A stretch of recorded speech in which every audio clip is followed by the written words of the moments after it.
modder Burt Beekman set a modest goal for the first month of a free Age of Empires 2 expansion. He and a handful of fans were building in their spare time. 20,000 downloads. They passed it in a single evening, and the counter just kept climbing, well past 1 million. That overshoot is a big part of how a group of unpaid modders ended up working with Microsoft, and why the oldest question hanging over this game finally got an answer. How does a fan project that was never supposed to matter turn into the first official expansion the game had shipped in over a decade? Age of Empires 2 came out in 1999. Its one official expansion, The Conquerors, arrived on August 25, 2000, from Ensemble Studios and Microsoft. And then for this game, nothing. No new civilizations, no new campaigns, no official content, year after year, while the game refused to die. The franchise itself kept moving elsewhere. Microsoft launched a separate free-to-play spin-off, Age of Empires Online, in 2011. But for Age of Empires 2 specifically, the classic people kept coming back to. 13 years went by without a single new official expansion, while the multiplayer lobbies stayed full the whole time. The people who kept the game alive had stopped waiting for Microsoft to notice. In the gap between a beloved game and a publisher's attention, a small group decided that if nobody was going to make the expansion they wanted, they would build it themselves. Making a civilization for a strategy game is not reskinning a unit. You are balancing a full tech tree against every other faction, writing a unique bonus that feels powerful without breaking a decade of competitive play, drawing units, and stitching all of it into an engine you do not have the source code for. And Forgotten Empires did not start from nothing. They built on years of community groundwork, the fan-made patches and tools that had quietly kept the aging game running and extensible long before. Tracing back to around 2011, this was a serious attempt to make the thing the official game never had: new civilizations, new campaigns, features the base game was missing. A free, unofficial expansion, built by the audience for the audience, sitting completely outside anything Microsoft controlled. They were volunteers adding professional-grade content to a game they had no rights to, working around jobs, school, and everything else volunteers squeeze this into. Coordinating over forums and testing against each other.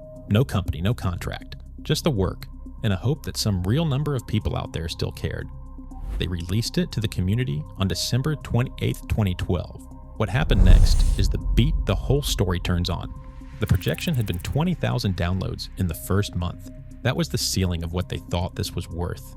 They cleared it on release night, not in a month, but in an evening. And it kept going. The public download counter went dark years ago, so the figure that survives is the team's own. By their count, the mod was pulled down more than 1 million times. Sit with the size of that gap. A modest projection and a response that ran far past it. That overshoot was the signal. It pointed at something no one on the outside had put a number on in over 10 years. The appetite for more Age of Empires 2 had never actually gone away. It had been sitting there, unanswered, until a group of amateurs made it impossible to ignore. The modders were not the only ones who had quietly decided the old game still had life in it. While they were building, Microsoft Studios was independently working on a remaster of the very same game.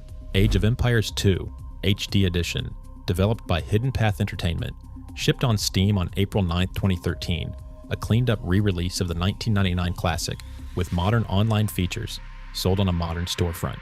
So two things were true at once.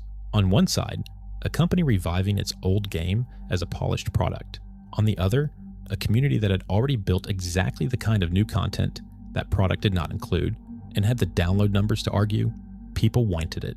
Two answers to the same question, arriving within months of each other from completely different directions. One side had the rights and the storefront. The other had fresh content and no legal claim to put it there. Most retellings get this next part backwards. By the team's own account, it was not Microsoft that went looking for the modders. Forgotten Empires made the first move and reached out to Microsoft. And the offer that came back was one they could not refuse. The chance to turn their fan project into an official part of the series. For years, the relationship between fans and this franchise had run one direction. The company made the game, the fans played it. And when the company's attention drifted elsewhere, the fans were on their own. The unofficial mod existed precisely because it was not sanctioned. Now the two sides were about to be on the same one. The collaboration was announced publicly on August 15, 2013. No purchase price, no contract terms, no dollar figure has surfaced in the public record, and it would only be a guess to describe the private arrangement. What is on the record is narrower and far more interesting. A fan project was invited to become official, and the fans said yes. To make it real, the team was paired with an outside studio, Skybox Labs, not the studio behind the HD remaster, which was Hidden Path, but a partner brought in to help turn the community project into a shippable, official product. Microsoft said Skybox built the expansion in conjunction with Forgotten Empires, and Microsoft published it. It arrived on November 7, 2013, priced at $9.99. Its name kept the lineage but marked the change, Age of Empires 2, HD, The Forgotten. And the contents were exactly the kind of thing the base game had gone more than a decade without. 5 new civilizations: the Italians, the Indians, the Slavs, the Magyars, and the Incas. New units, new maps, new ways to play. The official population limit, which had sat at 200, was raised all the way to 500. Treaty games, a capture the relic mode, and a proper spectator mode for watching matches came with it, and campaigns, 4 of them at launch, following figures and forces from across that world, with 3 more added through patches over the following months, until the set reached 7.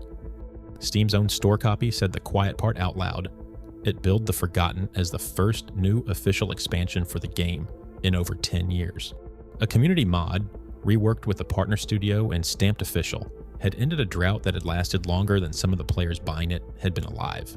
Draw the line clearly, because it is easy to smudge. The free thing the fans released in 2012, Age of Empires 2, Forgotten Empires, was unofficial, and it was never sold.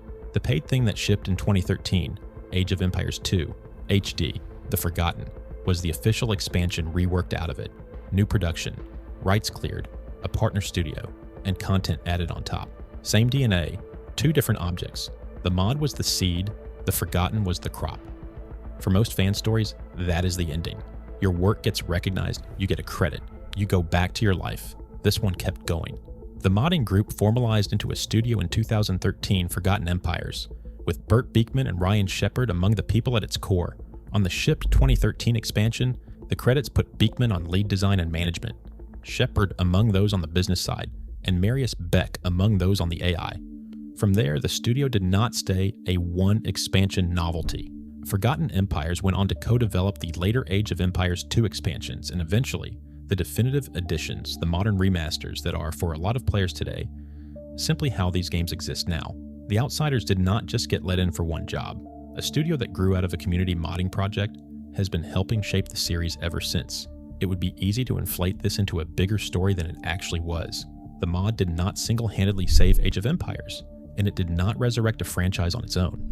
Microsoft was already remastering the game on a separate track, and the series had forces behind it larger than one group of volunteers. Years later, people on the official side would credit the community, the modders, and the balance patches in the plural, not one hero. Overclaiming here would cheapen what actually happened. What actually happened is precise, and it is enough.